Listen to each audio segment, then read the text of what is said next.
Now this is a vlog I had not planned on making, but to be honest, I am so excited about this kit that I was just like, I got to tell somebody about this.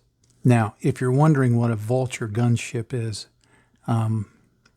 here's a picture of the kit from the Games Workshop website, showing their model. That's not my model. What it essentially is they take the idea of the Valkyrie, which is a transport ship. I had built one a couple of years back, and it's a great kit. But they take the idea of the Valkyrie and they turn it into a dedicated gunship. It's kind of like an escort attack aircraft for air landing troops. So it's kind of like, think of the Valkyrie as an Osprey, a Marine Osprey or an Army Black Hawk helicopter, and the Vulture is like maybe an A-10 or an Apache gunship. In other words, it's the air support for troops being landed. So it uses some resin parts from Forge World and then some plastic parts from the Valkyrie kit. Now, if you're not familiar with Forge World, what they are is a part of Games Workshop that makes all resin or mostly resin kits of things that are not as common. And some of them, I mean, they make some stuff that's just very large. I mean, literally the size of a small child for some of the walkers, the Titan kind of walkers. They make various tanks and APC, just all sorts of stuff, but it's resin and it's usually very, very expensive. Now, I'd made a decision sometime back that I wanted to build a Forge World kit just to do a video about building a Forge World kit.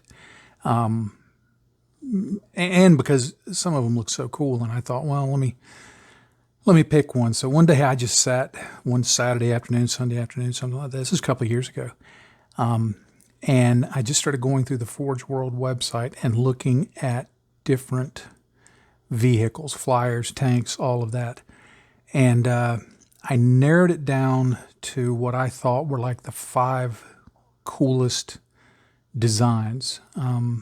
Couple of flyers and some tanks. I think there was 2 tanks, 2 flyers, and 1 kind of armored, very large armored personnel carrier.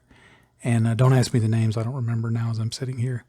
But it came down to, I liked them all, and I really liked this Vulture. Came down to the Vulture was the cheapest by a pretty good bit. Now, by cheap, I don't mean it was inexpensive. It was just the least expensive of them. This kit was $128, which is far more than I try to pay for kits.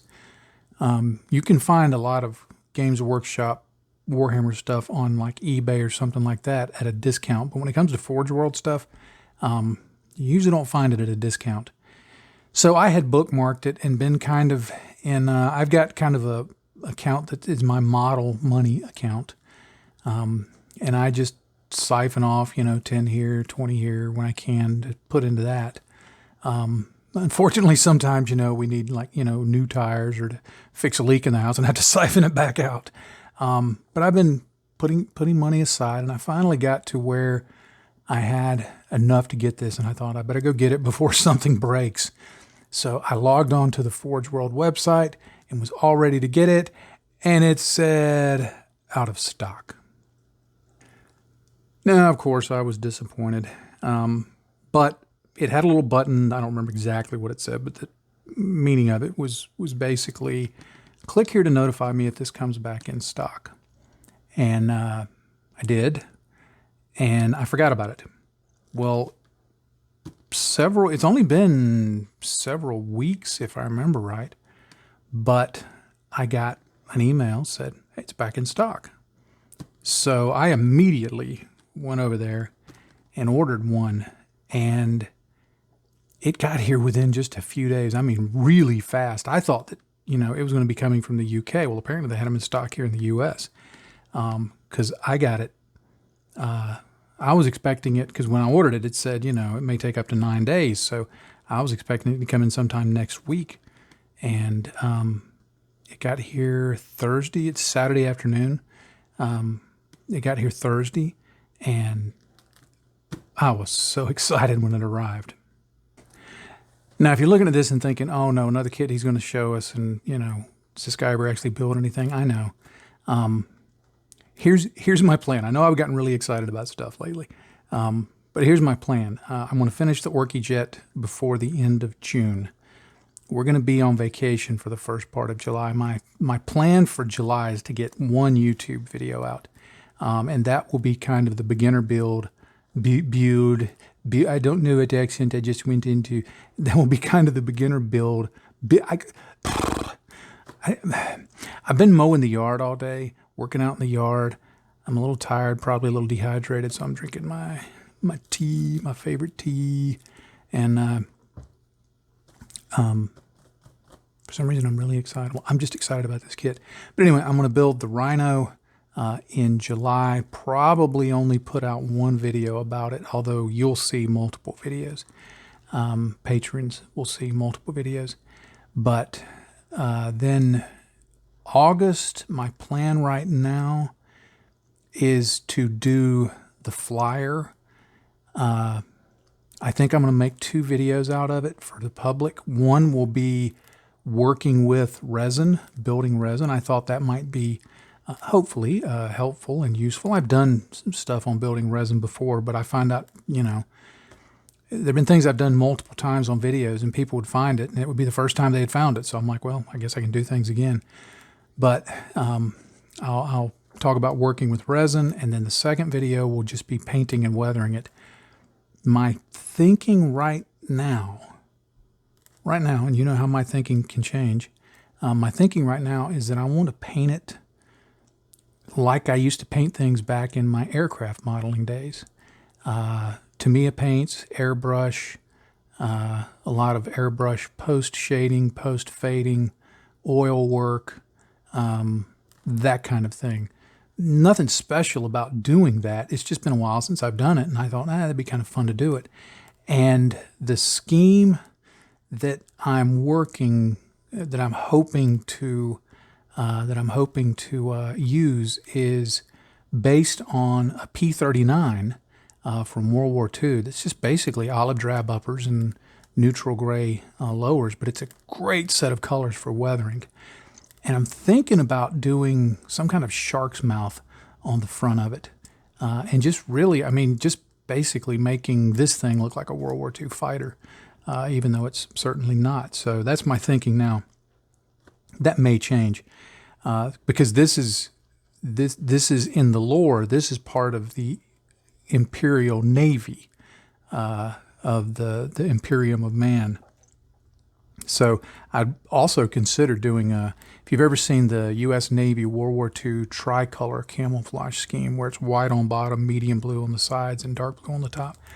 I had thought about doing that with this, but I'm leaning more towards that P39 with the shark's mouth. So, but we'll see. That's my plans so far.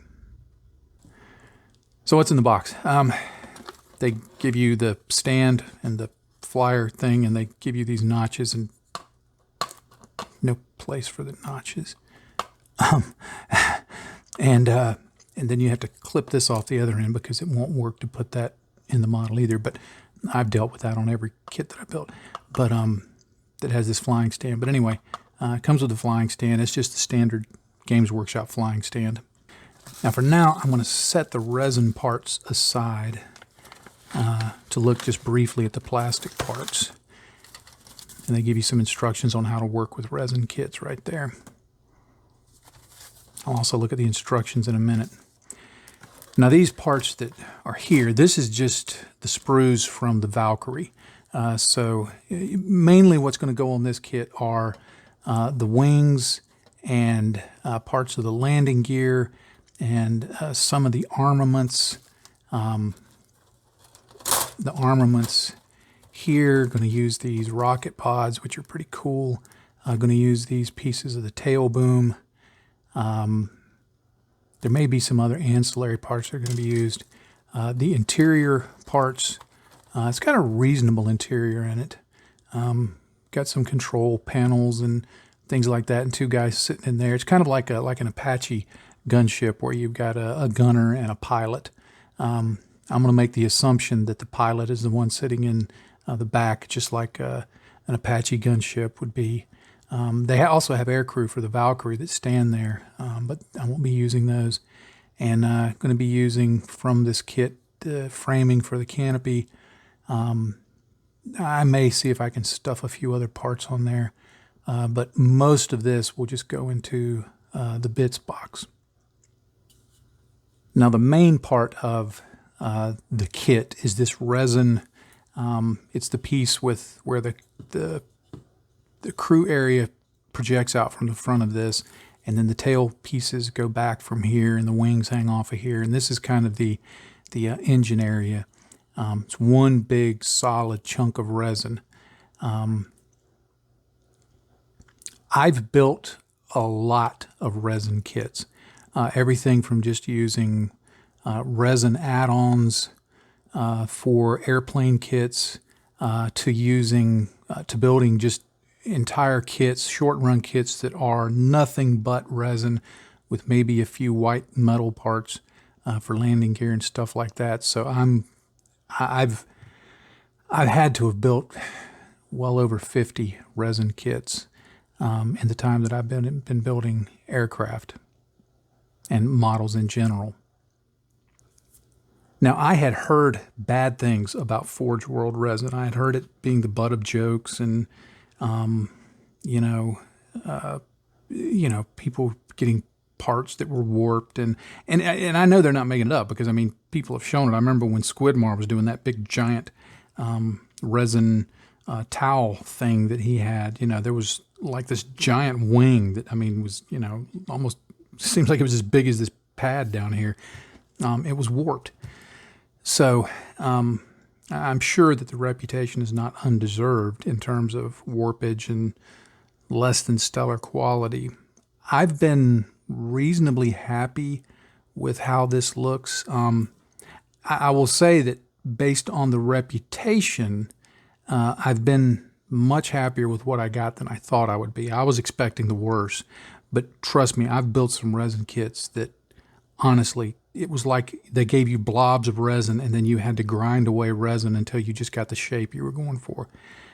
So this is not the worst resin I've ever seen, certainly not the best. Eduard has probably been the best resin that I've seen. Barracuda for the aircraft side has made good resin. There was another company that used to make resin kits, and I can't remember, and they were outstanding, but they were extremely expensive. They've long gone out of business, but I've seen some good stuff. If I had to give this a school grade, A, B, C, D, F, why did they skip E? I don't know. C plus, maybe a B minus. And the reason I say that is, and this is just, consider this just some things to look for in a resin kit if you're wanting to build a resin kit. One,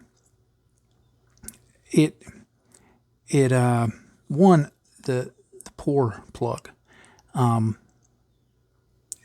If you don't know how resin kits are made, they make a master. Used to, the master was made either carving it out by hand or scratch building it by hand and putting in all sorts of parts and things like that. And you'd end up with this masterpiece, and then you would put it in a mold of some silicone mold, and you would usually, the way you would do it is they would put it in, and it becomes a two-part mold, almost just like injection molding, but instead of a machine doing it, it's mostly by hand. So like you can see that the orientation of this mold, the pour plug would go up like that. So the mold is shaped like this, and you can see where the mold kind of splits. You can see the seam where the mold goes together. So, but with resin kits, what it allows you to do is it allows you to get some details in there that would be much more difficult. I mean, this is very detailed. Look at the details in there. It would be kind of hard to do this in plastic, especially like these pipes, and those have undercuts. So they're not just solid blobs. If they did that in plastic, it would pretty much have to be like almost a solid blob. But this is very detailed. But the reason I say a C plus, B minus, one, I know this plug, and I've heard people say, no, here's why it's got to be that way. I know several people who have produced, or still produce resin stuff, very good resin stuff, very well-known, highly reputable resin stuff. And I asked several of them years ago when I was working on doing a blog article that ultimately I never did finish, because honestly it's going to be kind of controversial, because it was basically taking the resin industry to task for stuff like this. But they basically told me there is absolutely no reason to have a mold plug like that. Because what happens is when you're building the resin mold, let's say this is your lower half, and then and it's silicone, and then you've got your upper half that goes on it, and when you put the two together, you pour resin down into it, and then once it dries, once it hardens, you pull it apart like that. Now, you have to have some way to pour the resin in, and there has to be another channel to allow the air, because when you're pouring in one side, to avoid getting bubbles, you've got to pour in one side and have another side to allow the air to escape so that it reduces bubbles. And then there's other things you can do. Once you're curing it, you can put it into a pressure cooker. I mean, there's all sorts of stuff you can do to avoid bubbles. And they may have done that with this, because I really haven't found any bubbles or anything like that. Some kits, I mean, they're just covered in little bubbles. This one doesn't have any. But the mold plug, my friends who do this stuff, they told me it doesn't have to be that way. One would tell me what he would do is he would just do like 4 or 5 of these little things like this, and just arrange them in several places so that he could he would like have a larger central one, but it would still, when I say larger, it would only be maybe twice as big as this part here. And that would be his pour hole. And then the other part would be where it would allow the air to escape. And he would make sure, like when he would send me one of the ones, this one particular one that I'm thinking of, he's no longer producing resin, but when he did, like when he would send it to me, there might be a sprue, one of these plugs coming off like down here, and would come up like that. And he would just have a very thin sheet. I mean, like literally like that thin, that you could just break off at the top. But he told me a lot of times he would run mold plugs from the way down here to allow the air that was down here an easy place to escape, so that it wasn't difficult for the air to get cleaned up. So when those things came in from him, I had 4 or 5 little things that you could just take a knife and cut through and sand down, and in a few minutes, you were done. I don't have a rotary tool anymore, unfortunately. This is going to take me a long time to cut through with my razor saw. The one that I typically use, where is it? I should have already had this out. Hang on. The one that I typically use for large cuts like that is this one. And because it's only this deep, I have to kind of cut and then cut and then cut, and kind of work my way around. And I'll be able to do it. It's going to be time consuming. It's one of those things at my job as a web programmer. People will say, well, is this hard? And I'll go, well, you got to understand, in this field, there are things that are easy, there are things that are hard, and there are things that are easy but non-trivial. This is easy but non-trivial. I'll be able to cut through that and get it sanded down, but it doesn't have to be that way. So that's why I kind of downgrade it. The other thing, I don't know if you can see, let me lower my optivisor and look at the screen here. I don't know if you can see, but the surface is just a little rough. Not badly so, but it's just got a slight texture to it. And I don't think this started as a resin, what do you call it? A 3D print Sometimes now people will use 3D prints to do the masters for things. And you'll see the little lines on them. I don't think it's from that. I think this is just, again, a somewhat lower quality casting. And, you know, I'll be able to sand that down pretty easily. Some of these places are going to be hard to get to, and I will probably just leave them alone. You know, this surface here is, I don't know, again, if you can even see the texture on camera, but there's just the slightest bit of texture. Come on, camera. Slightest bit of texture there. Boy, it's having trouble. Look at this. I think I've really upset my camera. It can't do it. Stop moving around, John. But anyway, but you guys never know what you're going to get with me, do you? I'm sorry. Of all the Patreon people I could have picked, I picked this idiot. So, sorry about that. But it's just not real smooth. It's not bad. I'll be able to work with it. And I don't want to sound like I'm not excited about building this kit, because I am super excited to build this because the model looks so cool. But it's better than I thought it was going to be, but it's not as good as I think it could be. And for the price, it should be better. But it is what it is. Now to look at the rest of the parts. They had the rest of the resin parts in this Ziploc bag, which is cool. Keeps them from rattling around too much, because resin won't tend to scratch too much on other resin. However, they also had the clear Valkyrie parts in there, and they're not too scratched up, but there are definitely some scratches on that. And Games Workshop in general, I think, needs to up their game on how they pack clear parts. They just pack it in with open sprues.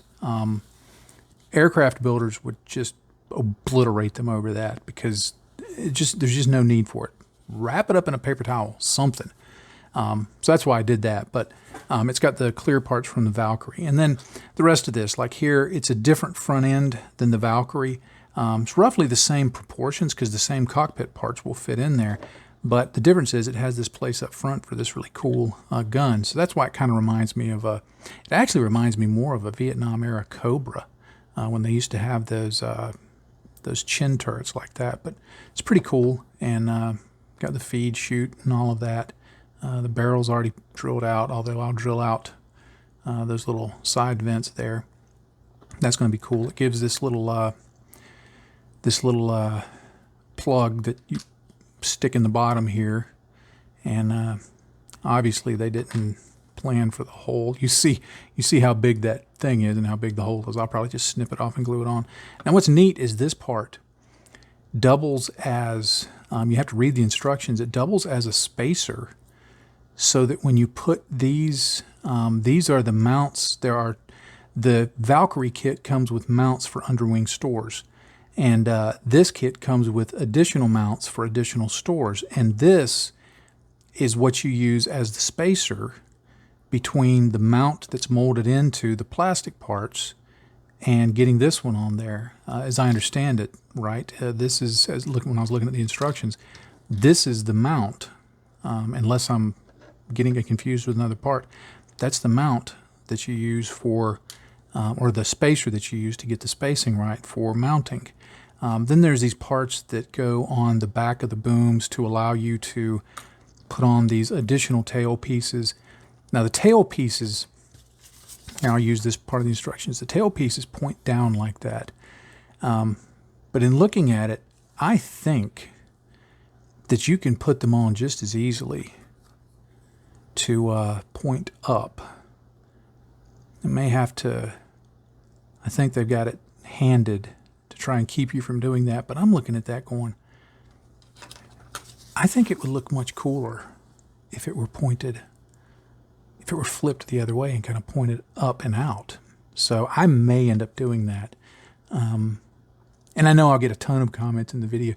I don't know if you were aware, but however, you put the vertical stabilizers on the wrong side and upside down. Sorry to tell you that, bud. But you know, and then I can go, no, I meant to do that. And nobody will believe me, but I can show this clip. I can show this clip to the public and go, see, I told my patrons about it months ago. Boy, I'm on like 3 cups of caffeine or something, man. But anyway, here's the resin parts for the tail, to put the tail pieces on. This, if it weren't for the giant casting plug, I could go ahead and test fit this in there. There's a little bit of texture. Again, I don't know if you can see that, but there's a little bit of texture that I'll sand it smooth somewhat. But, you know, I'm not going to worry too much about it. But that goes in the front here, and this part goes here. And there'll need to be some cleanup up here, of course. There's a little bit of imperfection here that'll need to be cleaned up. And then, see, that's how a pour, now this is, I think this pour plug doesn't need to be this big for even this, but that's how a pour plug should look. My friend who did resin, if he would have done this, this would have been the largest pour plug you would have seen right here. You would have seen one like that right here. You probably would have seen that one and that one, maybe one running up from here and one running up from down here or something. And then this piece, like I said, would have been about that thick. Very easy to clean up. So the cleanup on this is going to be somewhat of a pain, but for building it, I will do it. Now I'll go over this in the YouTube video that talks about building resin kits, but whenever I talk about working with resin, I always want to mention resin dust is not good to suck into your lungs. No dust in general is good to suck into your lungs, but you know, like when I'm out mowing the yard, if it's not a dusty day, if I'm, you know, if there's not a lot of dust blowing around, I don't ride around with a mask all the time.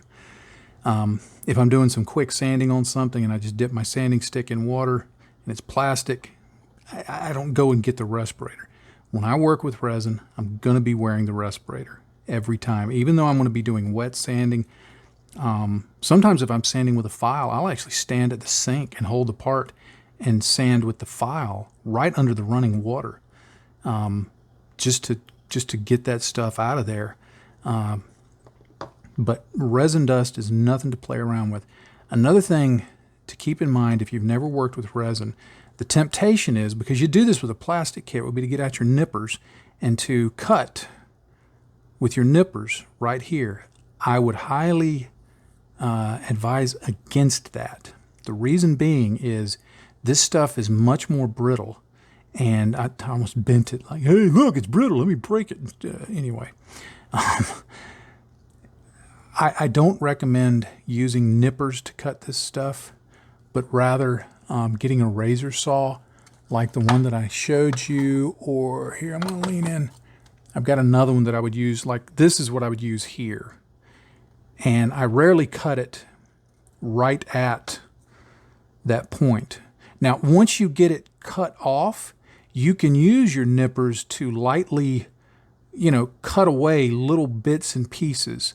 But the shock of cutting through this piece, if you were to cut, even if you were to just use your nippers to cut back here where there was a little distance, depending on how the resin is poured, what kind of resin it is, how much, when it snaps, I've seen parts just literally split down this way or across this way or something like that, just break.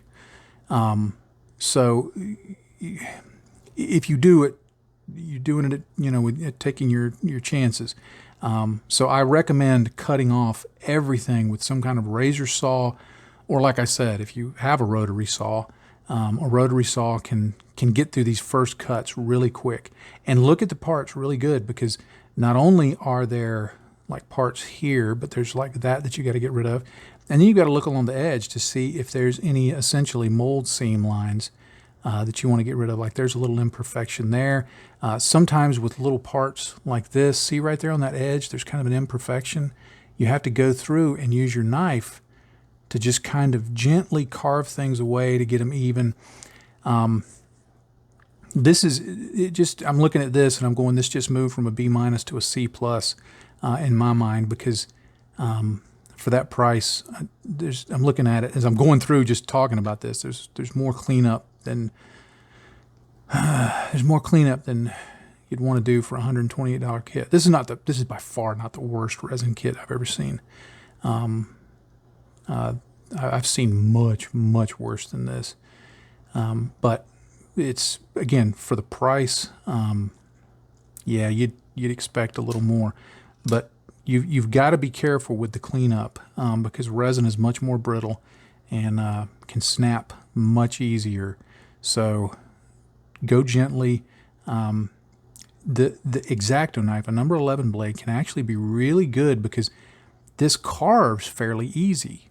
You have to be careful. Another way that you can have problems is if you're using this to just gently carve. Like here, I'll show it right here. You can very easily carve stuff away, and it carves nicely. I mean, you can be very precise with your carving like that. But the problem is, because the stuff is brittle, sometimes if you're not careful, you can be gripping it really hard to hold it and to make sure that your knife's not getting away from you, and all of a sudden you snap the part. So you've got to use caution. About half of you probably are saying, well, I'm never building a resin kit, because he makes it sound like it's impossible. No, it's not. And there's some cool designs. But I think you have to go into it knowing that there is a price to pay. It's not going to be, as we used to say in the aircraft world with like Tamiya kits, it's not going to be shake and bake. You don't just open up the box. The joke was with Tamiya kits, you open the box up, threw in a bottle of glue, shook it around. When you were done, the kit was built. It's not like that with a resin kit. Now the instructions, to be fair, they say on the box, this kit is designed for experienced modelers 15 years or older. So I can't really complain about the instructions, because they're fairly minimal. They have this list of, okay, here's your resin components that go on the kit. And I just noticed that these weapon mounts are very different from what's shown here, and I'm almost wondering if I'm missing parts. I'll figure it out later. If I'm missing those, I can recreate those. I'm not worried about it. But it shows you the resin parts. Whoops, hit the camera. Sorry about that. And then it shows you, like, here's some things where it says put the tail booms together, put the cockpit together, put the canopy parts together. They don't explicitly say, now you figure it out, but they don't explicitly say in every area, this is a plastic part. It's like you just kind of have to know, okay, well, if I don't find this in resin, it must be plastic. So you've got to do your homework in this. And it didn't do spell check. Front landing pad? Anyway, that's the only place I saw that they put plastic to say, okay, that's a plastic part. But you just kind of have to go through, kind of, what did I just say there? You kind of have to go through the instructions and look at it and figure up, okay, like this, you just have to kind of figure, is a resin rudder. This is resin. This tail bracket is resin. These are plastic. These over here are plastic. They don't go into a lot of detail. Yeah, like you've got these parts here, and it's just it's just like, oh yeah, you got to find these parts and figure it out. So it's definitely an advanced kit. And you've just got to pay attention to it to figure out what's plastic, what's resin. But it also gives you some freedom, because you can make it look however you want. One other thing I noticed, just as I was looking at the parts, they've got this where your flying stand goes, and as I showed you earlier, well, here, let me show you with the one from this is the one from the Orc Flyer. But it'll go in here or here. I can't remember, and I don't want to force it. but it's not deep enough to, like on any of the other flyers, like on the Orc flyer, let me grab it. You just saw the stand. Well, here's the flyer. They've got a hole in it like that. And so the flying stand just kind of goes up in there, and you can just take it off the stand, put it back on the stand. It works really well. And it's easy for shipping. This is not going to be quite so easy. So I've already started thinking about that, and my plan is to, at the top of the flying stand for the Vulture kit, to drill a hole straight down in there, maybe about that deep, and just take a piece of metal rod and have it sticking out, maybe 1/4 of an inch, 1/3 of an inch, something like that, and drill a corresponding hole in here. So it'll be enough, there'll be enough in there that I can set it on there and it will remain stable. But then I can take it apart to ship, and then whoever eventually buys it, if they want to glue it on, they can. And I'll make sure to let them know, hey, if you're going to be playing this in a game, I wouldn't just sit it up on here for the game. It may fall off. So now I could try and get my drill bits and try and find one that fits just right and start drilling in a lot of holes and, make that deeper. But I think just putting a single piece of metal rod that just goes up in there will be a whole lot easier. Now, the kit doesn't come with any decals, but one of the things I have learned the longer I built Warhammer, there's some general aesthetic things to keep in mind depending on the faction you're building for, since this is the Imperium of Man. Basically, anything that looks like Imperial Guard or even Space Marines or something like that will go fine. I can even use, I've still got hundreds of sets of aircraft decals. I could use some aircraft decals on this, and I may end up doing that. But it doesn't come with any decals. So there again, if you build Warhammer more, if you build more than a few kits, you're going to have a bits box full of extra plastic stuff, and you're going to have decal sheets for days. I've built quite a few Imperial Guard tanks. I can't tell you how many Imperial Guard decal sheets I have. So the fact that it doesn't come with decals is not really going to be a problem, at least for me. So anyway, I know this isn't the stellar quality video that you're used to getting from me, and it's really a long video for me to just sit here and show you a bunch of parts and then criticize them. I apologize, but hopefully it's given you some ideas, if you've never worked with resin, some things to think about. And like I said, I'll be putting out a YouTube video where I try and go over in detail and demonstrate how to assemble it. You have to use super glue to glue it together, or two-part epoxy. Just try and bring in my experience from building aircraft kits to kind of demonstrate things on this. But it just looks so cool. It just looks like the kind of thing that they would have used in the movie Aliens, as like fire support, for the aliens, for the Marines in the movie Aliens. You remember them? And if you ever saw that movie, and it just looks like something that would have dropped out of that ship. It's in a way, it's got kind of a Star Wars look to it.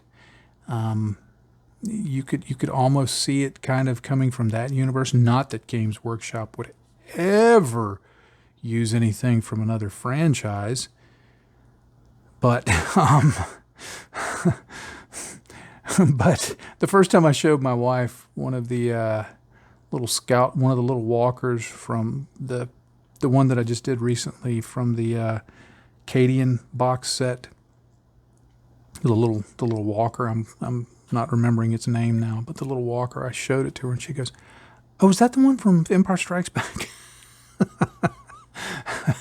I'm like, no, wrong universe, And then the Necrons, they're not Terminators. No, they're not Terminators at all. Don't even think that. So, but anyway, this just looks so cool. So I'm really excited about building this. And like I said, my thinking now, and it may change. Let me know what you think. But my thinking now is to paint this like it were a World War II aircraft, and do the post shading and the fading and all of that stuff that I used to do on aircraft, because it gives a very nice finish, and I think it'll be a unique take on the Warhammer type of finish, because you don't see that a lot with Warhammer vehicles. Not that it's like too hard for anybody in Warhammer to do, but it's just a different style than you normally see. And so many of the guys who do high-end Warhammer stuff don't come in with a traditional military modeling background. So a lot of times they're not, if I showed them, if I was sitting down and I showed them, oh, I did this and I did this, they'd be like, oh, dude, okay, I totally get it. I mean, it's not like they're hard, but unless you know to do them, unless you're familiar with them, sometimes it may not be as apparent. So I'm thinking that P39 look with some shark's teeth right here would look really, really cool. But we'll see. You know me, I may change my mind. But anyway, I was just so excited about this, and I was just sitting around just looking through the parts for like the 5th time today. And I'm like, I got to make a video about this just to share the excitement. So this one, like I said, this one will probably be, if the Rhino is July, this one August, September time frame. So it'll be a little while because I'm building slower now. But I'll keep you posted, and you'll see additional videos as I begin to work on this. So just keep in touch with. We'll keep up with that, and you'll see it. Well, as always, thank you so much for being a patron. And if you're not having fun, you're doing it wrong. I almost feel like I don't need to say that, because I think everybody knows I say that. But then there's times when I get to the end of the video, if I don't say it, people are like, "Hey, you didn't say it." So I'll say it, and I mean it. If you're not having fun, you're doing it wrong. Because this is an example. I'm just having fun just looking at this thing. So I must be doing it right. So I'm having fun with it any day. Anyway, 3 cups of coffee, maybe 4. Anyway, happy day to you, friends. Bye-bye.